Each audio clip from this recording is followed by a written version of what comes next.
ஏன்னா ஒரு மனிதனுடைய வாழ்க்கையில் அதனுடைய அர்த்தமே குழந்தைகள். திருமணம் பண்ணுறதே எதுக்குன்னா அடுத்த தலைமுறையை உருவாக்குவதற்காக தான் இந்த திருமணம்ங்கிற சடங்கே ஏற்படுத்தியிருக்காங்க, குடும்ப வாழ்க்கையை ஏற்படுத்தியிருக்காங்க நம்ம முன்னோர்கள். அப்போது நமது அடுத்த தலைமுறை, நமது குழந்தைகளுக்கும் பேர குழந்தைகளுக்கும் வாழ்க்கை நல்லா அமையணும் அப்படின்னால் கண்டிப்பாக ஒவ்வொருத்தரும் இந்த வாஸ்து, அதுவும் குறிப்பாக பிஎம்கே வாஸ்து அகாடமியில் சொல்லித்தர வாஸ்துவை கண்டிப்பாக படிக்கணும். அதனால் இதை பார்க்குற ஒவ்வொருத்தர்கிட்டையும் நான் முன்வைக்கிற ஒரு வேண்டுகோள் என்னென்னா, நீங்கள் உங்கள் குடும்பத்தில் யாராவது ஒருத்தராவது இந்த பிஎம்கே வாஸ்து அகாடமியில் வந்து இதெல்லாம் கற்றுக்கிட்டாங்க அப்படின்னா ஒவ்வொருத்தருடைய குடும்பமும் பல பிரச்சனைகளை தாண்டி, இப்போ பிரச்சனைகளே இல்லாமல் குடும்பமே இருக்காது, வாழ்க்கையே இருக்காது. ஆனால் அதை கடந்து வருவதற்கு, இப்போ ஒரு வெள்ளம் போகுது, அதில் நீச்சல் அடித்து வர்றதுங்கிறது கொஞ்சம் கஷ்டம்.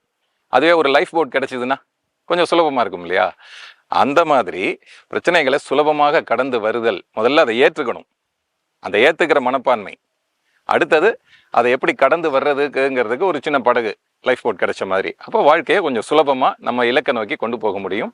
குறிப்பாக நம்மளுடைய அடுத்த ஜெனரேஷனுக்கு இந்த கர்மா, இந்த மாதிரி பிரச்சனைகள் எல்லாம் பாஸ் ஓவர் ஆகாமல் நம்ம லெவலில் அதை சரி பண்ணுறதுக்கு என்ன வாய்ப்பு இருக்குங்கிறதையும் நம்ம இதில் தெரிஞ்சுக்க முடியும், அதை செயல்படுத்தவும் முடியும்.